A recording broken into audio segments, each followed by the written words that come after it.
Glory Days.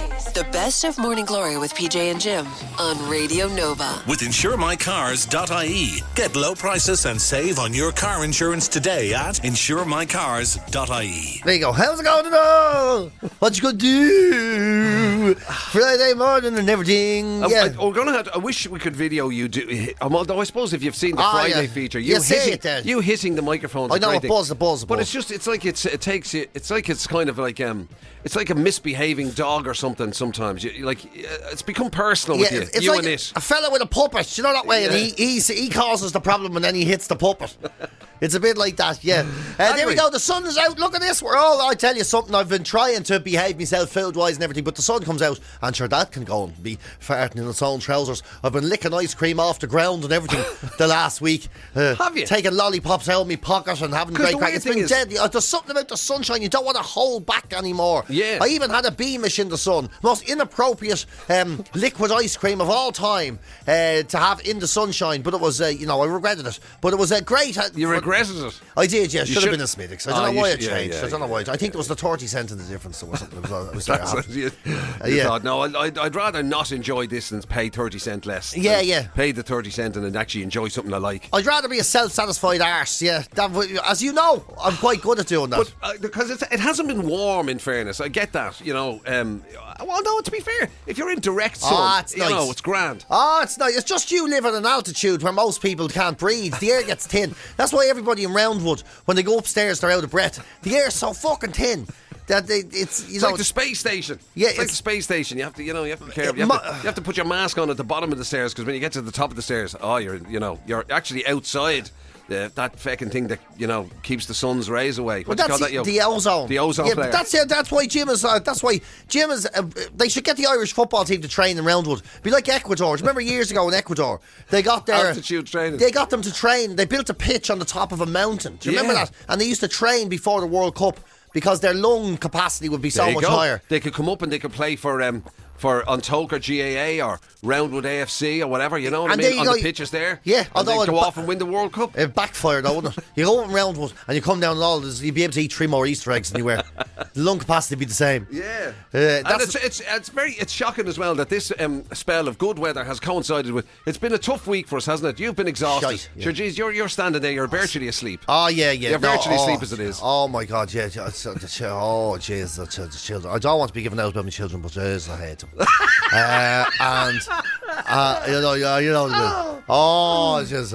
It's good job you held back there. Yeah, thank God. I wouldn't be giving out about them now. You wouldn't like them to hear this in the future. Oh yeah, no, it wouldn't be fair. So they can't help it. But jeez, they're bastards. The way they won't sleep, and it has me driven demented at the moment. It does. Oh, it has me driven demented. And then I come in, and not only am I driven demented with exhaustion. The first thing Jim said to me when I came in yesterday was, "Well, you look as bad as I feel."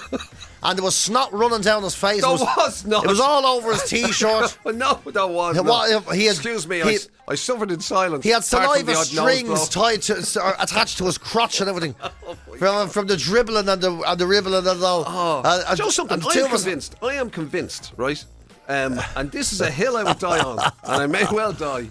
But is that I seem to get 2 kind of colds of some sort, 2 issues, right, every year. Yeah. And it's like it coincides with the times that the clocks go. It's like the changing of the season. But that's what you're you like. Know what I mean? You can schedule your sicknesses in because you don't have time. Jim is like, right, I can never take a day off. So he has to get sick when we're not that busy. But he still has to come in. And that's around the hour changes. Right. So he does that. And it's unbelievable. And then Jim is sick and he comes in and he goes, "Oh yeah, how's it going, lads? How's it going, Story? Morning, everybody. I hope you're well. I'm sick as a dog." He looks exactly the fucking same. And he's like, "I'm sick as a dog. Yeah, feels terrible. Absolutely terrible. My chest is full of congestion. I thought I was having a heart attack. Thought last night was my last night on earth. But how home? How never. Let's carry on with the show." Anyway, whereas I have a sore toe now. If I come in, I'm like, "Oh, Lord in heaven, help me. Me fucking toe is infected with the gangrenous pain of Satan. And I wish they'd just take out me fucking leg. Or maybe put me out of my misery altogether." And Jim is there going, "Well, if you have to go home, you have to go home. Yeah. I shall carry on. Ho hum." Yeah. Jim, is there a large railing sticking through your chest there? Don't worry about that. I'll be fine. Yeah. Get me. I'll stick a plaster on it later. Genuinely, and this is a fact. And Jim, I was lying about the state with the spitting all over. This is a fact, and he will say it. I've genuinely heard Jim come in sick and recite poetry before the show starts. That's a fact. He'll come in and go, "Oh well, once more into the breach," and he puts up the thing and says, "Good morning, everybody, and welcome to." I'm like, this is fucking unbelievable to watch. And be in rag order. I have an appointment with the doctor. No. He may tell me I'm going to die, but until then, sausage rolls. May we march to the future. Yes, I will have some crisps. No, what I was going to say, and I hope you're okay. And I'm over the other side. Lordy, the sunlight is too much today.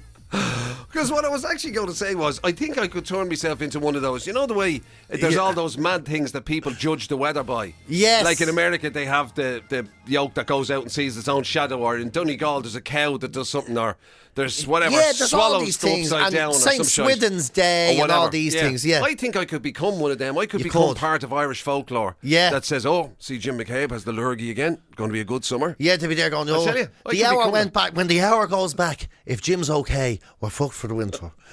But if the hour goes forward, and he's a bit wrecked, then it's gonna be good. It could be a good one. Tell you, book your holidays. 1 hour sleep and a sick Jim means a good summer for everybody else. I tell you, I'm starting to get like that. That sounds actually right. You can predict it. The turn in the year seems to coincide with me getting a dose of something. It does, because you have to schedule it. Yeah, I know. It's incredible. It's that schedule it. Jim's one of those people, you know. Oh shit, I can't get sick next week. I have to go to that wedding that I don't want to go to. But I tell you now, all joking aside, is everybody not like that? No, I'm not. Come on, you do. Wait, listen, because I tell you what happens, right? And everybody will know this. It's when you're looking forward to your holidays or whatever. You've booked your holidays. You're going off to Santa Ponds, wherever you're going. Yeah, right? so it's 1986, right? So you're going off on your holidays, and you have to get everything done and sorted and finished and all boxed off before you go. Yeah. And then you get to it, and the day before you suddenly go, right, everything's sorted. I can relax now. Boom. That's when it hits you. It's like the illness goes. Oh right, so bit of time here, yeah, nothing in the way. Grand. True, yeah. I'm straight in. Yeah, that's true. That's true. I suppose that is that. I think though with you, that is your body scheduling it. I do. I think it's your body and the time space continuum. Don't forget, Jim, we're getting sick in don't forget, you have to get sick because you won't be able to get sick because the other fella, he's going to be sick 7-8 times through the year. So that happens to me. Yes, it does. But it also happens, when it also happens, when there's something I want to go to, I'll be, but the thing, no, it doesn't. No, it doesn't. It's always before or after. I always get to do what I want to do. Yeah. That's true. Mind you, one of the most entertaining things ever is when you come back from holiday, right? Yeah. And it's been absolutely shit. Oh, yeah. That happens. It's been once or twice where you've gone on a holiday and for various reasons, it hasn't quite gone according to plan. Oh. And you've come back and it's like, I'm never fucking doing that again. That was the shittest of the shite shits. Everyone ignored me. I'll never forget, I went to the holiday and your woman threw out me mental tablets. I was like, what am I going to do now? On the first day, the cleaner. I said, what am I going to do now? I was there. I'm worried sick now. Yeah. Can I have a pint? I don't even know if I can have a donut by going spare in 8 days. I haven't a clue what's going to happen now. Because most people, people know this from their jobs. Somebody comes back from holiday or whatever, and it's either like, oh God, you got a great colour, or you this, or you whatever it is, and it was beautiful. Oh, you want to see it? Oh my God, it was great. Yeah, God, it's dreadful being back and all. But when you come back sometimes, it's like, thanks be the Jays. I come in and go, Jim, I'm so happy to see you. That was the hardest week of my life. Yeah, they wouldn't stop crying. Everybody was crying. Even the police were crying. Because you've had a strange relationship on holidays. I have, yeah. Even pre-kids, you had some strange... I did. Definitely, yeah. No, it's not all the kids' fault. No, I've had holidays. Oh, jeez, I've had some of the worst holidays. There was a holiday where I ended up in the rainforest and all, in Fiji and everything. And I had to walk past a fucking fruit bat to make a phone call. I'll never forget that. Bastard scared the life out of me. Fucking long as me arm. Hanging out of the tree. The big eyes in them. It was like an upside down. Bleeding. There's like 2 Jack Russells in an overcoat. Hanging out of the tree. Wow. No. Yeah. Oh my God, I'll never forget It's it. just what's weird about that is you make it sound like that you ended up in a rainforest by accident. I did end up in the night. I did. Yeah, I thought I was going to Torremolinos. I did think it was. I thought it was going to a resort. I did. That's a fact. I came out of the airport in Fiji, and everyone was roaring at us. Come over here to me. I'll give you a good deal and all this. I was like, oh, suffering. I don't know where to go. And there was this one woman who wasn't shouting. I says, we'll go with her. I've told you this, haven't I? And we went with her, and then she was like, right. She goes, I said, we just want to go to one of the resorts, a nice island. She goes, no problem. And then she goes, all of them are full except for one. I said, what one? And she showed us a map of Fiji, and there was like a collection of islands within an inch of each other on the map, right? And there's another one that was about so far away on the map, it was practically outside the window. She goes, that one. And once grand, I go there. And the resort, get this, was called Tom's Place, right? And she goes, you just have to go on a boat ride. I says, is it far? She goes, no. And we went down to the docks, and we were waiting for the boat to arrive, right? Waiting for the boat to arrive. Yeah. And then a fella in an open top fishing boat then goes, all right, we ready to go? I says, no, I'm not getting into that fucking thing. Go out and see. And we went out, we ran out of diesel halfway to the island, and another fella just starts sucking it out of another barrel and starts pouring it back into the engine. And we ran out of diesel twice. We were on that boat for nearly 3 hours trying to find this fucking island. And it was all... I kept stopping off and picking up other people and dropping them off. We were still on the boat. I said, we're going to die on this boat. And then we eventually got to the island. And he had to walk through the sea, to get onto the land. Jesus. And there was one big crate of beer and a big box of crisps and all snacks, right? And we got there and we realised they were on the boat because they were going to sell them back to us in the bar. We were the only fucking agents in the place. What? You make everything. You make it sound like it's like the fucking plot of a Scooby-Doo episode. It was. We stayed in a hut made of sticks and rope and all. And the worst part was one night we'd one book between us, right? The two, me and the other fella. And there was the electricity went off at 10 o'clock, so there's no light, right? Hang on a second. You had one book between you. Yeah. There's no telly or anything. What was the plan there? Serial killers it was. A serial killer's book. Did you bring it or you just found it or what? No, he had a book, but we both wanted it. I'd no book, he'd a book, right? Okay, let's put it that way then. I'd no book, he'd a book, right? Right. So we both wanted the book. But you had to read it before 10 o'clock because it went dark. And when it went dark, you couldn't move. You couldn't go anywhere because there was no light anywhere. No electricity. No light. In your holiday resort. No, so you had to just sit on the side of the bed till the brightness came again. And one night there was a thunderstorm and there was a flash of lightning, right? And the flash of light went bang. And for a split second, he saw me sitting at the end of the bed and I saw him sitting at the end of the bed. And then it went totally dark again. And neither of us said anything. Boy, were you caught in a compromising position? No, we were just... I can't believe this is happening. Yeah. And we had to just wait till the dawn. I thought you were going to say he turned... After that flash of lightning, he turned around.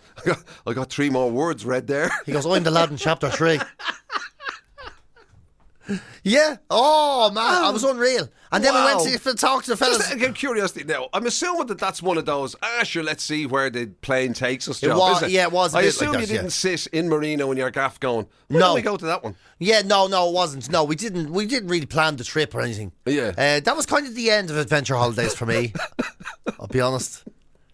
By the way, is that the same one where you had to go out? Somebody had to go out. They came to you and said, "What do you want for your dinner?" And yes, he goes. Do you want? He goes. He gave us. He said, "We're going for dinner. You had to go." And he said, "Do you want chicken or goat?" And I looked outside the window, and there was a chicken in the garden and a goat. And I went, "Fucking hell!" I says, "Do you have any fish?" And he went, "Jesus Christ!" And he grabbed a fishing rod and walked off in a huff. Well, he didn't say Jesus Christ. No, he wasn't from town. No, Jesus Christ. You come to my island, and now but I knew he was going to kill one of the animals. I was like, I can't do that. I can't live with that. The chicken or the goat staring in the window at you. Yeah. Please, pick the other one. Yeah, the goat was behind his back going, pick the chicken. There's loads of them. I'm the only goat on the island. Oh, Lord. Yeah. So that was the event. That was the end. Yeah. Then we had red snapper that day. That was nice, that fish. But I got the trots and all on the holiday. Oh, I nearly died. Oh, jeez. You'd be better off just not going on holiday. I should take holidays and you should just mind the house. Yeah, I know, yeah. No, I'd be into that. If it was up to me now, I'd never go away again. You know the way travel opens your mind and all. It does and all. But if I'd given the chance, would I do it again? I probably wouldn't. No, to tell you the truth. I mean, I learned a lot. I found out a lot about the world. I suppose it does make you appreciate where you're from. Right. Because you grow up in Ireland and there's all this, only in fucking Ireland.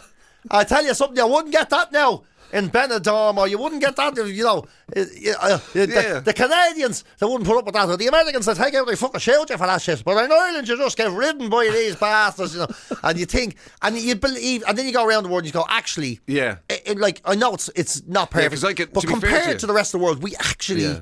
Nobody's ever said to me in a restaurant, do you want the chicken or the goat? Yeah, and there has the two of them under his arms. You have to look at them. Thankfully, that's never happened. Yeah. At least none of the restaurants I've gone into so far. Yeah, but generally speaking as well, it's not great, but it's compared to the rest of the world, it's much better, Yeah. You do go, look, there's, things could be much worse off. You see things and all that. But something, I could be happy without knowing that. Do you know, they should use you as well in the...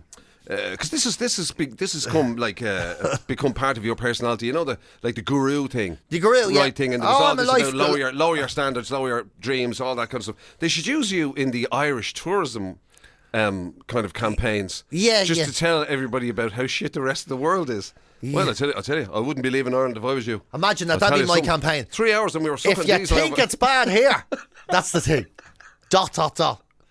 Fill in the blank. That's it. Welcome to Ireland. If you think it's bad here. Yeah. Sure, I got the trots in Fiji. Yeah, be thankful you're not in Canada. You want to see what's going on there this week. And they're bleeding killing each other in America. That's it. Discover Ireland with PJ. Yeah. Get the trots in Fiji or kiss the Blarney Stone in Ireland. I know where I'd be going. GloryDaze, the best of Morning Glory with PJ and Jim. With Get low prices and save on your car insurance today at InsureMyCars.ie. One of the things that is kind of in the balance at the moment, as you know, is the new Bond. Who will be the new James Bond? Because it comes around every so often. Obviously, it's a bit like it's like a weird presidential election or something. It's isn't kind of it? like or getting a new pope or isn't something. Isn't it? Yeah, it's like who will get it? How do you even get nominated? Yeah. And it's kind of like, I assume it's still one of those things that's really sought after. You know what I mean? To become Bond, like being Superman or exactly whatever. And now that Amazon have taken it over, they have a new idea. So what they're planning to do now is to set it in the 50s and 60s and to make it as James Bond prequel films. Oh, right. So now what they're talking about doing is casting a Bond who's in their 20s. Now, yeah, fair enough, right? I suppose Bond had to start somewhere. But I imagine... Are you going to get angry old man on the basis of this? I can't have a young Bond. What do they know? Are you going to go... That's amazing. I can't believe you're going to go full Who Touched Me Bins on who the new Bond is. Okay, if you're going to put it like that, I do feel a bit cantankerous. But let's be serious. Right. What in the name of Jesus are they thinking? Okay. You know what I'm talking, like, a Bond in their 20s. A Bond in their 20s. Surely he was in super detective school in his 20s. And he wasn't allowed to go off and be arguing with Russians or whatever he'd be arguing with then. Oh, right. Well, maybe it'll be more realistic Bond. Young. Maybe it'll be Bond rocking around London, learning his trade, doing smaller missions. Smaller missions. I don't want to see the smaller missions. Go over there and find out who's robbing the takeaways or whatever. Imagine that, yeah. James Bond. The milk. Somebody's taking the milk. Bond, 007, sort that out, will you? No, I'm on it. You're right, that'd be going up to people and asking, can I speak to you something? I'm Detective James Bond. And have you got ID? No, but I can tell you my date of birth. It's too young. It's too young. As long as they don't, it's all very well making something a bit more realistic, but a Bond film should be an event. Exactly. It should be epic and huge and all those kind of things. Big time. So if you're going to lose out on that. Yes, exactly. Yeah. And you're right. And it should, it's all the tropes are James Bond, the gadgets. I suppose that'd be great, the gadgets they could do. In the 60s. Yeah. It's what's called a mobile phone. Yeah. Have you ever seen a mobile phone? Oh, no, the villains. What? What is that? How does that work? You can call from anywhere. You can call from... Can you show me how to use my old phone? That'll be all the villains. Wow. Yeah. And he'd be there getting... This is my first girlfriend. We've been together for 6 months. Yeah. This Bond is a computer. Yeah. And they're taught that they've even proposed people who they think... Yeah. Imagine in a Bond movie. Yes. Let's look that up right now. tap it into this computer here. Hang on just one moment. It's just connecting to the internet. Yeah, the world won't internet. even know about it for another 30 years. Yeah, all that. All that. And they proposed people that they think should be the next James Bond, right? Right. And one of them is 21. A guy called Kit Connor. He's 21. What believable super detective of international renown is 21? Grant, 26, 27, 28, whatever. It's becoming believable, I suppose, if you have a hairy enough head on you or whatever. Or you look like you're experienced, or maybe the army whipped you up when you were 16. But 21! Yeah. And I excelled in my class to be all above all the things, and all the outfielders weren't even able to keep up me on the running tracks and everything. You know, it does. It makes it sound like they are going to go a bit smaller with it and make it, you know, like obviously, you know, before he became the legend that is, like it was all the starting stuff and all that. And the worry is that it'll just be, that's grand. It might be sort of interesting, but it's not going to be the big giant event that a Bond movie is going to. You know what I mean? Yeah, exactly. Yeah, that's the part I'd worry about. James Bond is in the business a long time, has made his money, turns up in an Aston Martin. Not a fella starting out in his 21, turning up in his Fiat Punto. The reason there's an oil slick is because he hasn't got the money to fix it. Glory Days. It's the very best of Morning Glory with PJ and Jim on Radio Nova with InsureMyCars.ie. Get low prices and save on your car insurance today at InsureMyCars.ie. Speaking of our PJ, of course, he is a man who, as you know, has a very unique taste in fashion. And he doesn't follow the rules. He doesn't follow by the kind of general rules. Yes, they may not be his clothes. He'll take them if he thinks they're appropriate. Yes, they're not even clean. But that's not a point. Cleanliness is not fashion. No, it's just saying. It's, you know what I mean. Look, that they were just that underwear was just resting in his gym bag. It was all. That was a total mistake. It was actually a mistake. But I tell you, they always say it's cyclical. What if you hold on to something long enough? It will become. If something is fashionable now, eventually it will go out of fashion and it will come back into fashion. Yeah, and we're still waiting to come back into fashion, aren't we? Well, you've done it loads of times. You're on about your 7th circle around the place. You know, Jim's in his spats and all today. Unbelievable. So the retro fashion, what qualifies as retro fashion that's suddenly back in? Because you can't just say retro fashion and, you know, as you say, have people turning up looking like they're walking around the Great Gatsby. Well, that's it, exactly, yeah. Or turning up in, like, you know, 1970s platforms and all. But the 90s, the early 90s fashions has come back around now. It's coming right back in. I have noticed the baggy jeans on the younger girls.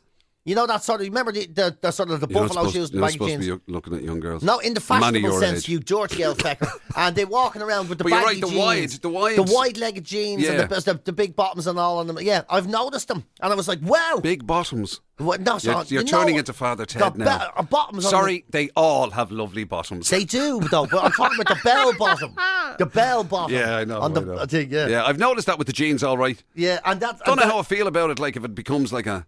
You know, from a male perspective. Don't know if I could carry that off. No, lads, seriously, don't, because we know where that ends. Next thing you're wearing cowboy boots and we're all back line dancing again. Yeah. And that's another thing. The denim, all denim outfits have come back. No way. Yeah. Double denim. Tell you something. Jim, you can get out the Wicklow tuxedo again.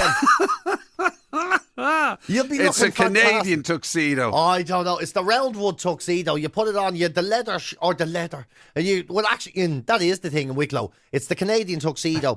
You wear the jeans, the short, the denim jacket. But if you really want to look like a Wicklow man, you put on a leather waistcoat over it.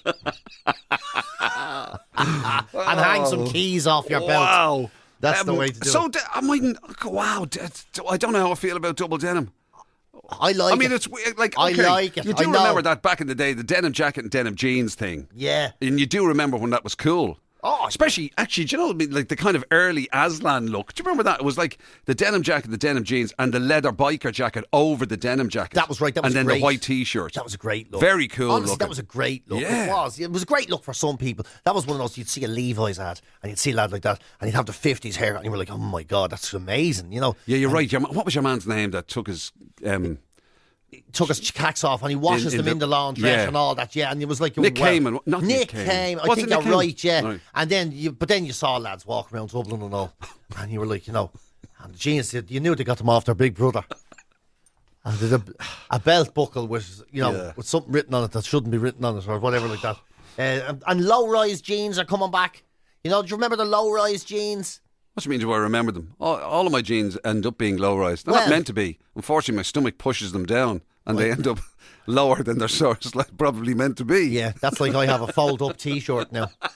A few fold-up T-shirts. Comes up by itself. Yeah, it's great. Yeah. But the low-rise jeans, the intentional ones that were very low on the hips, all the women were wearing them for a while. It didn't last very long, but they're back. And then it says embellished jeans. Oh, I bet you loved an embellished jean back in the days. What's an embellished? Designer holes and looking like a bottle of bleach suddenly fell all over them.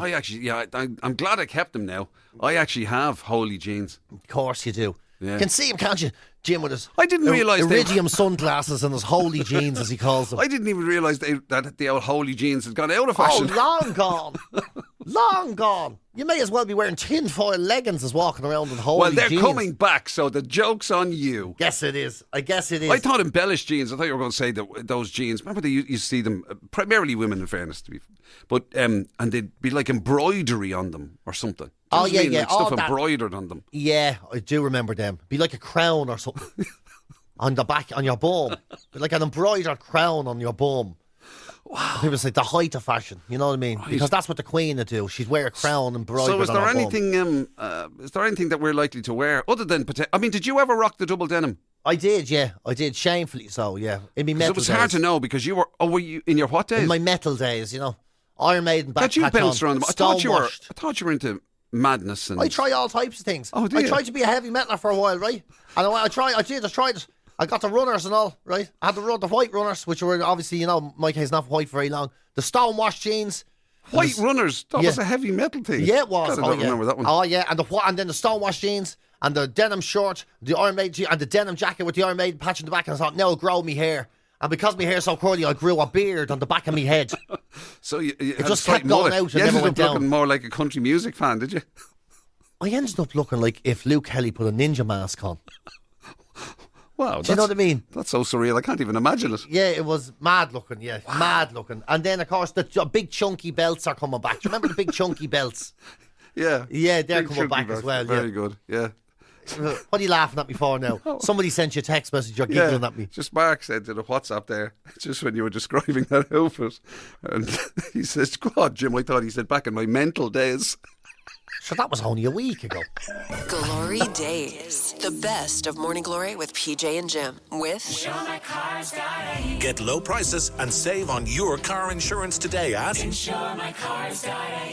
You'll probably know at this stage that something that PJ and myself share. There's not a lot of things we share, Very hard to share with that man. He doesn't want to share. But one of the things we do share is that on our bucket list is the desire to go on a cruise. We do want to do it. I know it sounds a bit fuddy-duddy to some people, but the two of us just love the idea of being in the open seas with nowhere to go and nothing to do but eat and drink and have fun and lie down in the sun. Yeah. And we did make an onto-way cruise ship, didn't we? Yeah. It just never pulled out of the harbour. And cruise holidays are becoming more and more popular.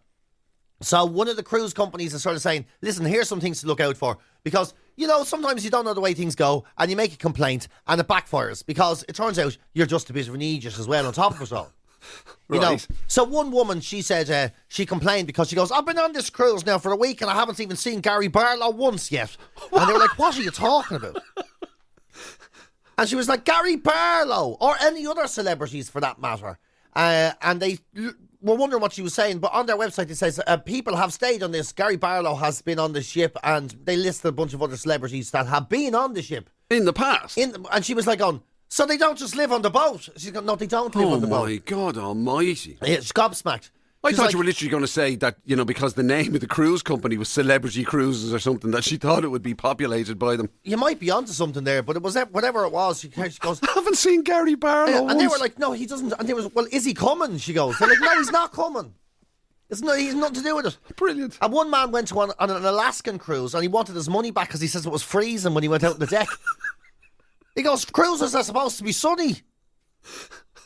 In Alaska. Yeah, he goes, well, you chose Alaska. He's like, no, but cruises are supposed to be. So I thought you picked the time of year to be sunny. They're like, it's essentially nearly the North Pole. Yeah. He said, that's outrageous. That is. Do you know what age I am? And then he goes, and me and my wife never got a packed lunch once. He says, you don't need a packed lunch. There's a buffet. Essentially food 24/7. There's a buffet. You can fill up your pockets. Didn't get a packed lunch. No, so we never got a packed lunch. Not one time did anyone give us a packed lunch. He was used to coach trips. Apparently they give you packed lunches on coach trips. I never knew that. I've never done one. No. Another woman says it was outrageous. She should have got her money back because she was never warned she'd need her passport to get on and off of different countries. Getting on and off the boat. Which is, like, it's kind of amazing, actually. Yeah. And another one was absolutely disgusted when they came back and the boat was gone. Because they left a note in their bedroom saying they wouldn't be back on time and that they'd be an extra 2 hours. And the boat was and supposed don't to leave without them. And when they got back, the boat was gone. And they were like, that's disgraceful. We told you we weren't going to be around. Yep. That's I mean, literally one of the things that I would say is most known about cruises, because it's like it's been said so many times that if you're not back, they don't wait. They have their scheduled for, because of port times and sailing times and sea times and all the other stuff that goes on or whatever. Yeah, yeah. And so they left a note. Now, hang on, actually, because we want to go to... we're going to be late. We can't make it because there's a show on. Yeah, isn't it amazing? And then just like, you should at least know where the boat starts and the boat stops. I think that's one thing. So one woman said, she came down and she says, excuse me, my room is all wrong. I asked for an upper deck room with a view of the sea. And they went, yeah, what's wrong? And she goes, it's a car park. Like, all you can see is the car park. And they were like, the boat moves. And she goes, so that's not part of the boat? Goes, no, the cars don't come with us. That's not part of the boat. The car park's not... She goes, so I won't be looking at the cars for 2 weeks. You won't be looking at the cars. Don't worry. She goes, because I paid for an ocean view. She was like, we know what you paid for. I'm on the wrong side. Yeah, I can't believe her to look at them. I don't want to be looking at a bunch of Toyotas. I can see my own cars where they're parked. That's it. Look, Trevor, look, there's the car. I didn't even think we were taking it with us. Yeah. Wow. And one other, it doesn't stop there when you have because some of them have kind of fine dining in the areas and stuff. Yeah. It might not help or hurt to brush up on your fine dining. One guy says, I'll have the tuna tartare. And then it came down and he goes, that tuna's raw. And I never even got me tartare sauce, he goes. It's brilliant, isn't it? Yeah. Yeah. It's brilliant. Yeah. Wow. And then there was another woman, she says she didn't want to pay her $2,000 bill for the spa, $2,000 after the couple of weeks. And they were saying, like, she goes, everything was free. I don't know why I have to pay. No one even asked me for payments. They just asked me my room number to prove I was a guest. And then they gave it to me. They were going, hold on, you're on a boat. We know you're a guest. Yeah. We know you're a guest. Yeah, you didn't just casually swim by. You're not walking up from the shops every day. We know that you're a guest. So people just don't know the most basic things. It is gas, isn't it? It is, yeah. I suppose it's innocent enough mistakes. It's just when you make a big complaint about it, you make a holy show of yourself. It's just mad that they can be that extreme. Because I was actually going to say that I'd sympathise a little bit. Because me of all people, I would be a little bit like, I wonder what's the arrangement here? What's the expectation here? Or what way do you, go about this? Or what do you have to do? I'd be, yeah. But but then you get confused. But not seeing Gary Barlow. Taking it to extreme. And then some lad just seems to have gotten confused. Sometimes it just goes from one surreal moment to the next. There were one of the waiters was at the table because, and his wife says, "Don't get the chicken. It looks underdone. You get salmonella." And he goes, "You can't get salmonella from chicken. You eat it." He goes, "You get that off salmon." And she goes, "Is that true?" And the waiter goes, I don't know. And then she goes, God, we better get the eggs well done then. What does that even mean? GloryDaze. It's the very best of Morning Glory with PJ and Jim on Radio Nova with InsureMyCars.ie. Get low prices and save on your car insurance today at InsureMyCars.ie. At the moment, sports fans, racing fans in particular, will know that at the moment the Aintree Festival is happening. Of course, the Aintree, one of the big festivals in the kind of horse racing calendar, building up to the Grand National. Yeah. And all that sort of stuff. And as I say, it is one of the big ones, one of the highlights, like a Cheltenham, like a Royal Ascot, like a whatever it might be, right? Aintree is a big one. So you do get, at those things, like the majors in other sports or whatever, you get the elite. You know what I mean? The best of the best. The top thoroughbreds, competing for the big prizes. Well, as they've been referred to before, and that get referred to in the story we're about to do, nature's finest athletes, nature's most natural athlete. is a horse, right? A thoroughbred horse. So, and the headline is "Only Fools and Horses," right? Is the headline, because it says, a shocking and hilarious 1 in 50 men, when surveyed, said they could probably outrun a thoroughbred horse if they had to. Or if they wanted to, if they needed to. Now, it wouldn't happen overnight. They'd need a month or two to train. Understand? Similar to fighting a bear, which has happened in the past. Do you remember that? There was a survey that said, have that right here, 16%. That's not a small amount of men. No. Think that if they had a month or two in the gym, they'd be able to fight a bear. Right? Wow. 7% think they can wrestle a lion. Wrestle him. Wow. Right? And then And they wonder why men die younger. Yeah. It's strange. And 50 to 1, they think it's a 50 to 1 shot that a man can beat a racehorse in a 100-metre sprint. But it doesn't end there, because they went on with the survey. And of the 2,000 men surveyed, right, almost 100 of them said that if they had to run the Grand National track themselves, they think they could do it in under 10 minutes. Now, just to put that in perspective, the record that they said for a horse is 8 minutes and 47 seconds, and that's including the jumps. Now, they don't realise the jumps are taller than they are. So yeah, that means they think they can jump those jumps in a single bound. Famously, one of the things about the Grand National is the amount of non-finishers. You know, the amount of actual horses that have been bred for that purpose that don't make it all the way round. And some lad thinks he could do it and do it in under 10 minutes. And here's the best part. They asked some of the men the reasoning. What makes you think you could run the Grand National course in under 10 minutes? As fast as an average racehorse. Yeah. You know, it's particularly good horses in the Grand National. So as fast as a regular horse. And it was like, well, I've raced all kinds of things. I raced me dog. Dog was 15 years old. A fella can beat a dog. Another man says he once darted after a cat and couldn't believe he passed it out. There was another fella says he could pass his son on his bike. He could pass his son on his bike? Yeah. How old? Was it a tricycle, was it? What's he talking about? It's incredible. This is, oh my God. And it gets better. Another what is it? Yeah, so it's 12% of men said if it happened that there was a stampede of elephants, they'd be able to get out of the way. Brilliant. And the same 12% said if a crocodile closed its mouth on them, on their chest and all, they'd be able to wriggle their way out. It's just extraordinary that percentage of people, and for men to say that they could outrun a thoroughbred horse, not something giving pony rides on a beach. This is like a thoroughbred animal that's been bred for the purpose of racing. But some lad, and you can only imagine that lad, you know what I mean? Yeah. That same lad probably, has missed endless buses by not being able to go to catch it. Well, like you said earlier on, they probably can't keep up with their own children in the playground. Exactly. These are lads who get winded when they go up the stairs too fast. They're lads who, when they stand up, they get a bit dizzy if they do it all at once. Exactly. And yet... But with a bit of training. And then there's 20% of them says, I could easily tackle the world's biggest rugby players. It was just a one-off hit. No problem. Wow. You know, so the biggest men in the world, the biggest rugby players in the world charging at them, I'll take him down. I'll do it once now. Yeah. But he won't forget me. Morning Glory. Weekdays 6 to 10 with PJ Gallagher and Jim McCabe. On the seriously addictive Radio Nova.